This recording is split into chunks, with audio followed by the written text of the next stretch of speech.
고린도전서 13장 하면 우리가 딱 알죠? 무슨 장입니까? 사랑장입니다. 자, 그와 마찬가지로 오늘 읽은 히브리서 11장은 무슨 장일까요? 예, 그렇습니다. 믿음장입니다. 자, 그런데 이 믿음장을 또 무엇이라고도 부르냐면 믿음의 명예의 전당이다, 이렇게 불러요. 예, 믿음의 명예의 전당이라고 부르기도 합니다. 왜냐하면 11장이 초두부터 믿음으로 아무개는 이렇게 하면서 내 시대로 그 시대를 나누면서 믿음의 선진들에 대한 이름과 믿음의 삶을 기록하고 있어요. 첫 번째로 아브라함의 이전의 삶을 이제 아벨부터 시작해서 노아까지 적었고요. 그리고 두 번째로 아브라함 시대 네 족장과 더불어서 사라를 그 믿음의 반열에 올립니다. 뿐만 아니라 모세부터 가나안 입성까지 해서 모세의 부모님이었던 요게벳과 그 부모님, 그리고 기생 나합에 이르기까지 이제 가나안 입성 때까지를 그리고 나서 마지막으로 네 번째 시대는 독특하게 사람 이름을 일일이 믿음으로 아무개는 이렇게 하기보다는 이제 충분히 어느 정도 이제 중요한 믿음의 요소들은 다 설명했다고 생각해서 그런지는 모르지만 일단 이름을 쭉 나열한 이후에 그리고 나서 그 사람들이 믿음의 양상을 공통적으로 기록합니다. 자, 32절을 한번 보시죠. 내가 무슨 말을 더하려? 라고 시작합니다. 충분히 했다는 얘기죠.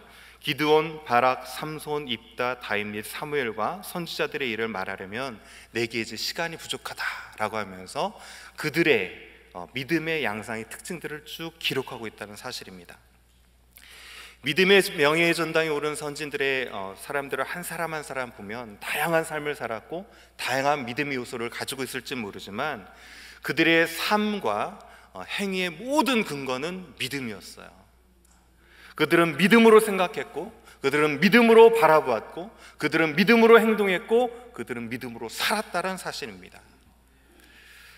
명예의 전당에 오른 오늘 믿음의 선진들의 삶을 보면서 1차적으로는 우리 자신의 믿음을 좀 점검하는 시간이 됐으면 좋겠고요. 2차적으로는 우리가 그 믿음으로 살았을 때 하나님께서 어떤 은혜로 우리의 삶을 붙들어 주시는가에 대한 면들을 오늘은 말씀을 나누기 원합니다. 첫 번째로 하나님께 주신 믿는 자에게 주신 은혜요, 믿는 자에게는 능치 못함이 없습니다. 아멘입니까? 자, 33절부터 한번 보죠. 그들은 믿음으로 나라들을 이기기도 하며 의를 행하기도 하며 약속을 받기도 하며 사자의 입을 막기도 했고요, 불의 세력을 멸하기도 하며 칼날을 피하기도 하며 연약한 자 가운데서 강하게 되기도 하며 전쟁에 용감하게 되어서 이방 사람들의 질을 물리치기도 하며 여자들은 자기의 죽은 자들을 부활로 받아들이기도 했다라고 기록하겠습니다. 이스라엘 백성들은 믿음으로 가나안 땅을 정복해서 이방 나라들과 싸워 이겼죠. 그리고 약속으로 그 땅을 유업으로 받게 되었습니다. 자, 사자의 입을 막았다라고 하면 여러분 누가 생각납니까? 당연히 누가 딱 떠올라야 되죠? 네, 다니엘이죠. 사자굴에 던져졌을 때 믿음으로 다니엘은 그 사자의 입을 막았고요, 더불어서 삼손과 다윗은 사자의 입을 찢었습니다. 자, 불을 소멸하였다라고 하면 여러분은 누가 떠올라야 되면 세 사람이 떠올라야 돼요. 사드락, 메삭, 아벳느고. 금신상에게 절하지 않으므로 맹렬히 타는 풀무불에 던져졌지만 그들은 믿음으로 그 불 가운데 아무런 해도 당하지 않고 불을 오히려 소멸하는 역사를 기적적으로 맛보았죠. 더불어서 히스기야는 어떤 삶을 살았습니까? 병약하여 죽게 되었지만 믿음으로 기도해서 그 약함 가운데 회복되어서 강함으로 15년이라는 생명을 연장받게 됐죠. 구약에 죽음으로부터 부활로 그 생명을 되돌려받은 자들이 있습니다. 누굽니까? 떠올라야 되는데 엘리야와 엘리사 시대 사르밧 과부와 수넴 여인들. 아들은 죽었지만 믿음으로 여전히 하나님께 나가서 그 죽은 아들의 생명을 되돌려받는 그런 은혜가 있었다는 거죠. 이렇게 믿음의 사람들은 전쟁에서 정복하고 이기고 때로는 사자의 입을 찢고 불의를 소멸하고 능치 못함이 없는 그 사역들을 죽음 가운데 생명으로 되돌려받는 역사들이 있었다는 사실입니다. 이처럼 믿는 자에게는 능치 못함이 없는 줄 믿습니다. 믿음으로 산다는 것은 상황을 불가피한 것으로 받아들여서 거부하기보다는 맞서 싸워야 될 때가 있는데, 이때 싸워서 이기는 능력이 바로 믿음입니다. 믿는 자에게 능치 못함이 없다라는 말씀은 누가 하신 말씀입니까? 제가 한 말이 아니고요. 누가 한 말입니까? 예수님께서 하셨죠. 예수님께서 믿는 자에게는 능치 못함이 없다라는 이 말씀을 언제 하셨습니까? 귀신 들리는 아이가 있었습니다. 예수님의 소문을 듣고 예수님께 그 아이를 데리고 왔죠. 그런데 예수님께서는 변화산에 올라 계셨기 때문에 예수님을 직접 만날 수 없었어요.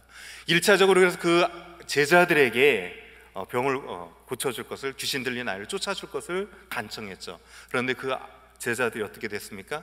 쫓지 못했어요. 그래서 이제 예수님께 나와가지고, 예수님 무엇이라도 좀 하실 수 있으면 저를 제발 불쌍히 여겨주시고 좀 도와주세요 라고 했을 때 예수님이 하신 말씀이에요. 자, 마가복음 9장 23절 24절에 주님께서 하신 말씀인데요, 한번 다 같이 한번 읽어봅니다. 시작.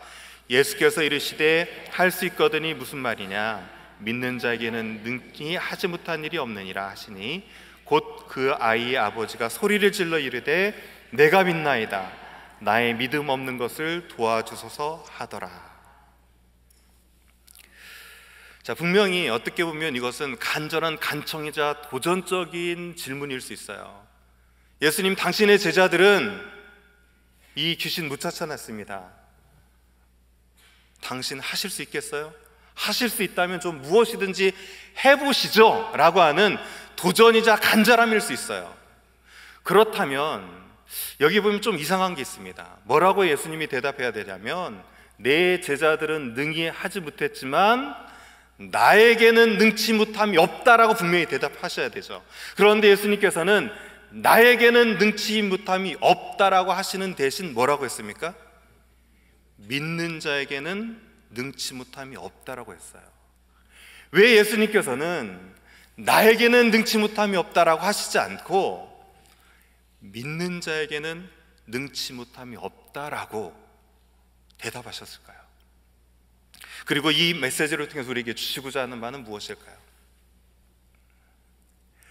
모든 능력은 나에게 있다고 할지라도 나를 향한 너희의 무엇이 중요하다? 믿음이 중요하다는 거죠. 즉, 예수님께서는 우리의 믿음을 통해서 일하시길 원하신다는 사실이에요. 지금 이 순간에도 모든 전지전능하셔서 모든 것을 하실 수 있는 그분은 우리의 믿음을 통해서 일하기를 원하신다는 사실입니다. 그리고 그 문장을 그대로 한번 나 대신에 믿는 자로 있는 것을 가지고 확장해 보면, 예수님의 능력이 곧 누구의 능력이라는 것이죠? 믿는 자의 능력이죠. 믿는 저와 여러분의 능력이라는 사실입니다. 나를 믿는 자는 내가 하는 일을 그도 할 것이요 또한 그보다 큰 일도 하리라 말씀하신 이 주님의 말씀처럼, 예수님의 능력이 곧 누구의 능력입니까? 믿는 우리의 능력이라는 사실입니다. 그런데 우리는 보면 예수님의 전지전능하심을 알고 믿는 믿음까지는 잘 가지고 있을 때가 있어요. 말씀을 펴서 읽으면서, 그렇지, 예수님은 이런 능력이 있으시지, 예수님은 죽은 자도 일으키시고 귀신 들린 자를 쫓아내시는 능력 있는 분이시지 까지는 알고 믿을 때가 있죠. 그런데 그럼에도 불구하고 예수님의 능력이 곧 믿는 나의 능력이라는 이 믿음까지는 이르지 못할 때가 참으로 많습니다. 예수님의 전능하심과 그 능력은 과거 이스라엘의 성경 속 이야기일 뿐이지 오늘 얼바인을 살아가는 우리의 현실의 문제는 아니라고 생각할 때가 있다는 거죠. 그래서 때로는 예수님을 잘 믿는 신앙을 가진 것 같지만, 때로는 예수님의 능력은 나와 상관없는 것으로 여기면서 불신앙의 모습으로 이유를 배반적인 삶을 살아가는 것이 저와 여러분의 모습일 수 있다는 사실입니다. 성경은 성경이고 삶은 삶이다. 성경 다르고 삶은 또 다른 것이다 라고 생각할 때가 있다는 사실이죠. 하지만 이 말씀과 삶의 간격을 좁혀서 하나 되게 하는 것이 무엇이냐면 믿음이라는 사실입니다. 아멘입니까?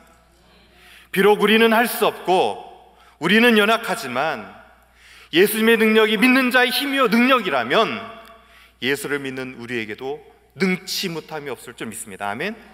자, 이 믿음 가지고 저를 한번 따라서 해봅시다. 예수 능력, 나의 능력. 예수 능력, 나의 능력. 아멘.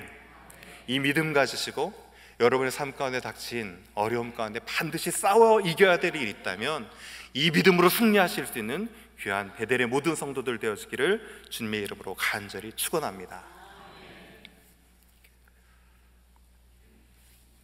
그런데 이제 우리 자신을 좀 돌아봤으면 좋겠어요. 믿음으로 구하고 간절히 기도하면 모든 일이 다 해결됩니까? 이 아침에도 우리가 이렇게 예수 능력, 나의 능력 외쳤지만 우리 삶의 자리로 가서 보면 정말 여러분이 기도하는 모든 문제마다 믿음을 가지고 기도하면 얽혀졌던 관계가 풀어집니까? 때로는 기도해도 먹고 사는 것조차도 버거울 때가 있죠. 기도해도 병에 차도는 보이기는커녕 여전히 암 덩어리는 만져지고 여전히 암은 그대로 있고 때로는 그 암이 더욱더 악화돼서 사랑하는 사람들과 이별해야 되는 아픔을 맛보는 게 우리 현실이죠. 믿는 자에게는 능치 못함이 없고 예수 능력, 나의 능력인데 어찌 된 일입니까?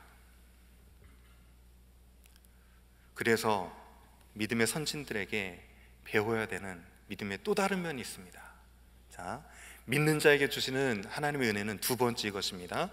믿는 자에게는 결코 패배란 없다라는 사실이에요. 믿는 자에게 능치 못함이 없는가 하면 믿는 자에게는 결코 패배는 없다라는 사실입니다. 자, 과연 그러한가? 이제 계속되어지는 믿음의 선진의 삶을 36절부터 봅니다. 36절 보면 심한 고문을 받되 구차히 풀려나기를 원하지 아니하였으며 돌로 치는 것과 톱으로 켜는 것과 시험과 칼로 죽임을 당하고 양과 염소의 가죽을 입고 유리하며 궁핍과 환난과 학대를 받으며 이런 사람은 세상이 감당하지 못하느니라. 그들이 광야와 산과 동굴과 토굴에 유리하였느니라. 믿음의 선진의 삶의 모습이 어떻습니까? 고문을 받고요, 돌에 맞아 죽고요, 톱으로 켬을 당해서 죽음을 당하고요, 궁핍과 환난과 모든 핍박 가운데 유리하는 삶을 살아가면서 그것을 피하기 위해서 광야요, 산이요, 동굴이요, 토굴로 숨어 다니면서 유리하는 삶을 살았습니다. 자, 이런 삶 성공입니까? 실패입니까? 이런 삶 승리한 것입니까? 패배한 것입니까? 여러분한테 이런 삶을 살라고 하면 와, 이런 삶 정말 믿음의 삶이고 성공적인 화려한 삶이다라고 선택하시겠습니까? 비록 이런 삶은 화려한 성공이라고는 할 수 없을지 모르지만 그렇다고 해서 패배했다, 실패했다라고도 말할 수 없다는 사실이에요. 우리는 고문을 당하면 그때 짠 나타나서 그 고문을 당하는 것부터 결박을 풀어주시고 돌로 맞음을 당하고 톱으로 켜는 그 순간에 하나님께서 나타나셔서 그를 도우시고 기적적으로 그를 믿음으로 건져주심으로 눈에 보이는 증거를 딱 보여주셔야만 승리했고 그것이 믿음의 증거라고 생각할 때가 참으로 많죠. 그런데 꼭 이기고 눈에 보이는 기적만 있어야 믿음의 증거가 되는 것은 아니라는 사실입니다.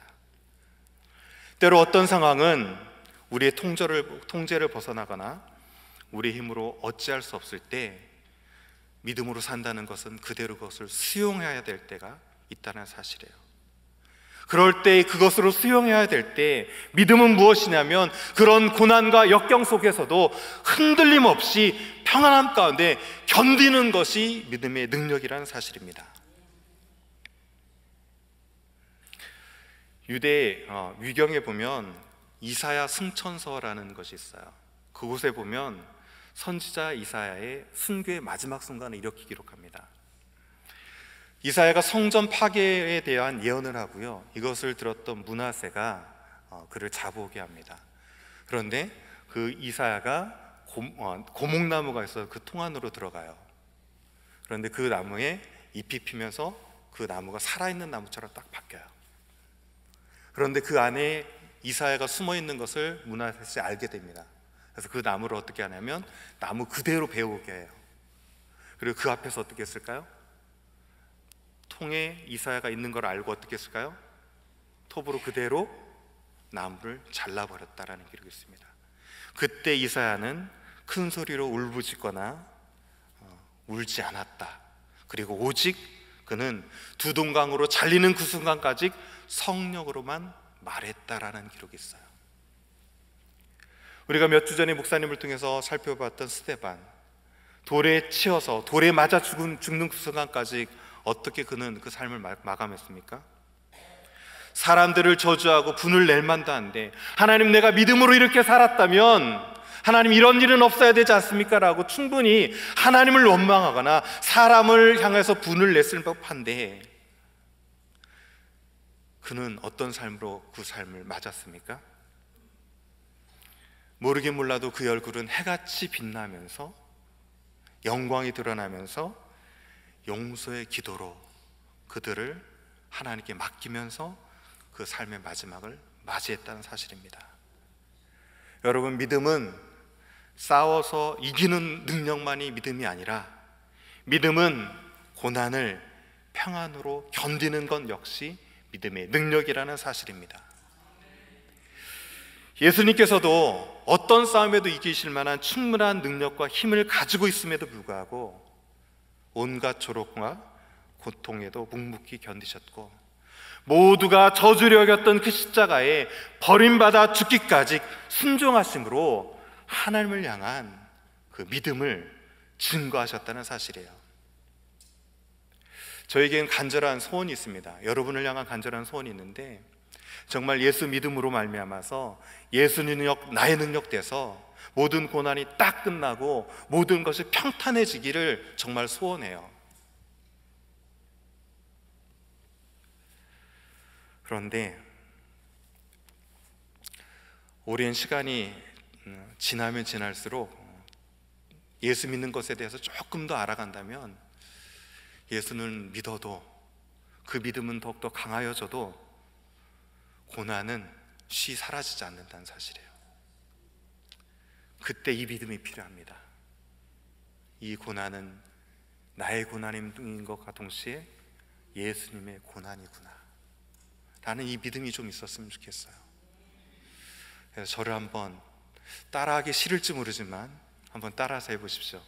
예수 고난, 나의 고난, 예수 고난, 나의 고난. 믿음이란 이렇게 예수 능력, 나의 능력이라고 믿는 것도 믿음이지만, 예수 고난, 나의 고난이라는 이 믿음을 가지고 비록 믿음으로 달려가도 사라지지 않는 그 고난 앞에서 넘어지고 자빠지고 절망하는 것이 아니라 오히려 평안함과 감사함과 기쁨으로 그것을 지켜내는 것, 그것이 믿음인 줄 압니다. 그러기에 믿는 자에게는 결코 패배란 없는 것이죠.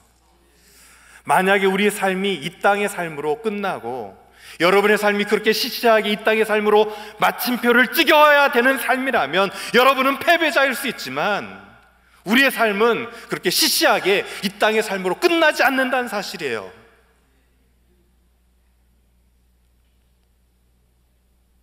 그러기에 우리의 삶은 패배가 아닙니다.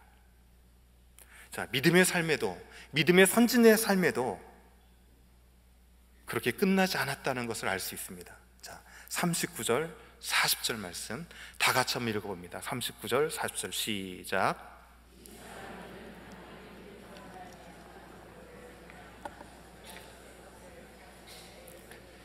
이는 하나님이 우리를 위하여 더 좋은 것을 예비하셨은즉 우리가 아니면 그들로 온전함을 이루지 못하게 하려 하심이라.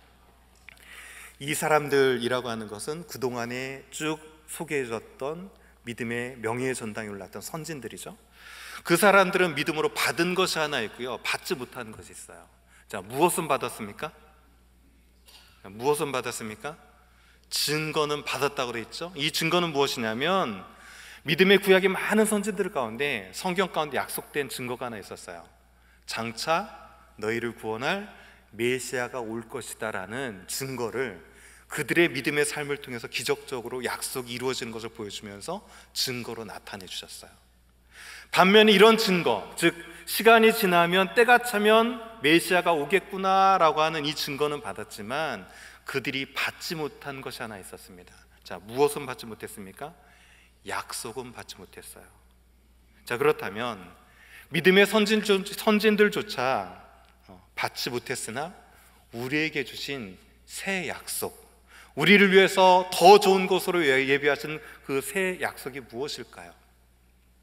실은 이 약속이 있기 때문에 우리 삶이 패배가 아니라고 제가 오늘 말씀드리는 거예요. 자, 이 세 번째 은혜와 축복이 가장 중요한데 그것은 무엇이냐면 믿는 자에게는 예비된 새 약속인